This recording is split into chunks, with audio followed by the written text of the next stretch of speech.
Hey guys, wanted to go ahead and do a re-review of the Tangzu Wan'er Studio Edition.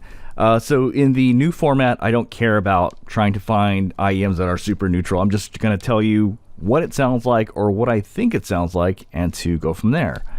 Alright, so I'm going to go ahead and put some notes on the screen. Please note that whatever is in the notes is a little bit different from what's in the video. Okay, so I'm just going to go ahead and give you some tidbits that I think might be important.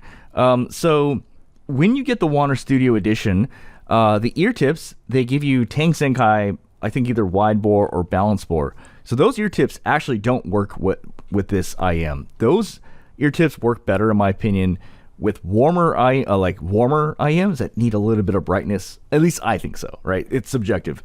The other thing I want to say is the cable that comes with it is pretty jank. So I would toss the old cable, but you can actually use your regular cable. So as you can see here, this is actually, I'm just using the regular cable on there and it'll work.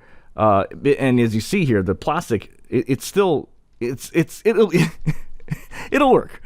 The other thing I want to say is that if you want more different sizes of ear tips, then I would say basically check out the K-Bear 7 ear tips, because it comes with the white one, but this is the K-Bear 7 whites. But you get a much larger selection of sizes. Okay, so in this case, this video is going to be a little bit shorter because I do want to mention something, and it is just a little bit random, but everyone looks at frequency response graphs, and everyone has a different kind of approach to it, right? So some people, they look at the graphs first and then they have a decision. So I kind of do it differently. What I do is I actually work backwards. I actually kind of listen to an IEM and then I'm like, that kind of sounds like something else I've heard before. And what I'll do is I'll pull up the IEM, and then it'll let me know like how close it is. So when I was listening to this IEM, there are two things that are important.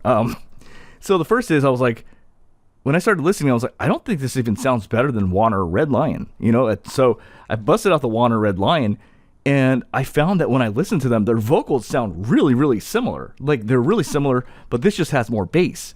But the thing is, I actually rank this as pretty high, and so I don't know. Like, maybe, I think it's just perspective right now, because IEMs relative to $20, and so those IEMs are a little bit better, right? So when you come back, you start to really realize, oh, this bass sucks.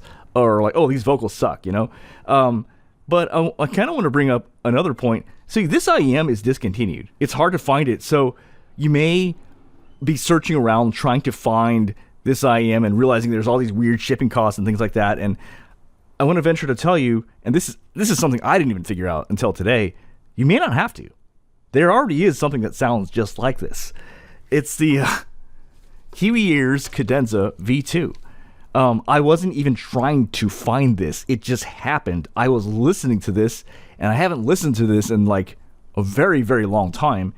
And then I go, whoa, that sounds like something I heard before. And I bust this out. I look at the graphs.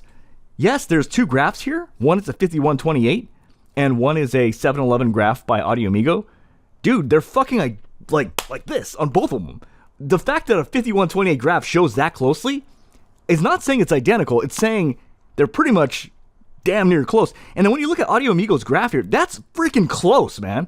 So my overall take is, you don't have to search the dragon like, oh my god, it's discontinued, it's gone, I'll never be able to get it again. It's like, you can just get the Kiwi Ears Cadenza V2.